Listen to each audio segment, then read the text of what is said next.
Hi friend, कैसे हैं आप लोग। आज मैं एक नया वीडियो लेके आया हूँ कि वाट कैसे कैलकुलेट करता हूँ। मैं हूँ इंजीनियर शहनवाज आलम। तो चलिए वीडियो स्टार्ट करते हैं। कभी कभी आप इंटरव्यू देने के लिए जाते हैं तो इंटरव्यूअर आपसे पूछ सकता है कि कोई मोटर 1 एम्पेयर ले रही है तो उसका वाट कितना होगा, या फिर कोई मोटर 220 वोल्ट ले रही है तो उसका वाट कितना होगा।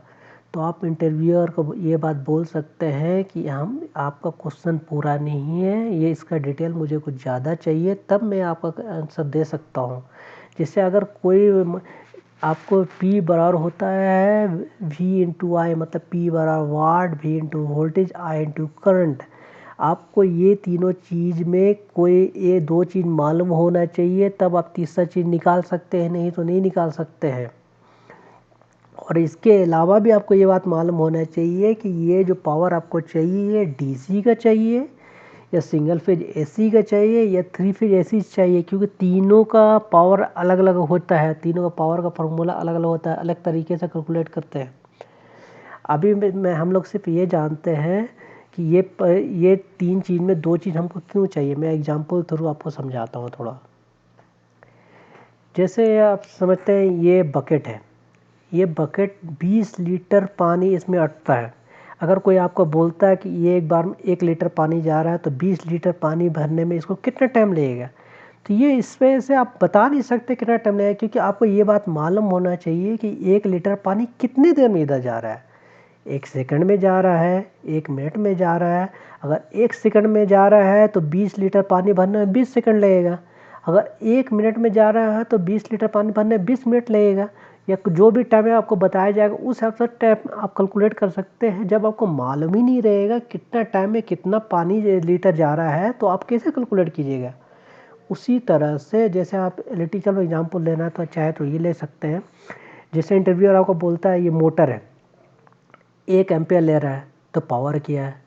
तो आपको उससे हर हाल में पूछना है इंटरव्यू की वोल्टेज क्या है। बिना वोल्टेज के आप नहीं बता सकते हैं, क्योंकि ये 3 फेज का वोल्टेज 220 वोल्ट है, 380 वोल्ट है। क्या वोल्टेज है, बिना वोल्टेज आप कैलकुलेट नहीं कर सकते, क्योंकि हर हाल में आपको मालूम होना चाहिए ये 1 एम्पेयर कितना प्रेशर जा रहा है, मतलब वोल्टेज क्या है, उसके बिना आप कैलकुलेट नहीं कर सकते।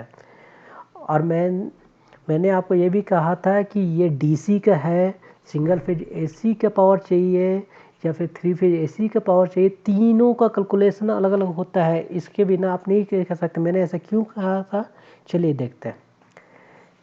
ये फार्मूला जो होता है P बराबर V इंटू आई, मेनली डीसी के लिए होता है, ठीक है। अगर इंटरव्यूअर आपको बोलता है कि V 220 वोल्ट है, एम्पियर 1 एम्पियर है, तो पावर होगा 220 इंटू 1, मतलब पावर हो जाएगा 220 वाट। पावर को हम लोग वाट में मेजर करते हैं, 220 वाट होगा। लेकिन यही अगर सिंगल फेज एसी में हम लोग ले लेते हैं तो इसमें पावर फैक्टर मल्टीप्लाई हो जाता है, क्योंकि इसमें कुछ लॉस होता है, इसलिए पावर फैक्टर इसमें मल्टीप्लाई होता है। इसमें P बराबर V इंटू आई तो सेम टू सेम हो जाए सिंगल फेज एसी में, लेकिन पावर फैक्टर मल्टीप्लाई हो जाएगा। अब पावर फैक्टर उधर का जिस मोटर का चाहिए उसका पावर फैक्टर क्या है, ये आपको पहले से कैलकुलेट करना पड़ेगा, तब आप एग्जैक्टली निकाल सकते हैं। मैंने अप्रॉक्स ले लिया है 0.8। इसमें voltage 220 volt same to same मैंने ले लिया, I1 ले लिया, पावर फैक्टर 0.8 हो गया था। ये पावर 176 वाट निकल गया, जो डीसी में आपका 220 वाट निकला था। यही अगर 3 फेज में आप कैलकुलेट करते हैं तो पावर बराबर होता है V इंटू 1.732। ये 1.732, ये √3 को हम लोग डिटेल से डालते हैं तो 1.732 होता है। आई बराबर एम्पियर होता है, अब P F बराबर पावर फैक्टर होता है। ये √3 1.732 फिक्स होता है, इसलिए मैंने 1.732 लिखा है, या फिर आप √3 लिख सकते हैं, ये आपके मर्जी पर क्या लिखना नहीं लिखना। √3 को आप डिफाइन करते हैं तो 1.732 होता है। तो P बराबर होता है 220 volt into 1.732 into I 1 ampere, and power factor हम लोगों ने कॉमन लिया है 0.8, तो ये पावर हो गया 304.8 वाट। मतलब तीनों का पावर आपको अलग अलग निकला है।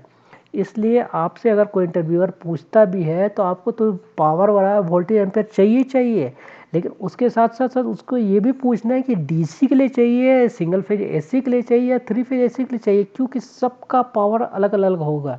आप इतना इंटरव्यूअर को बता देते हैं तो इंटरव्यू आपको समझ जाएगा कि आपको काफ़ी अच्छा नॉलेज है इस बारे में। आई थिंक फ्रेंड आपको मेरा वीडियो पसंद आया होगा। अगर वीडियो पसंद आया तो please subscribe my channel and like my video. And आप लोग को कोई भी अगर इश्यू हो तो आप मुझे कमेंट कर सकते हैं, मैं उसका रिप्लाई दूंगा। Thank you so much.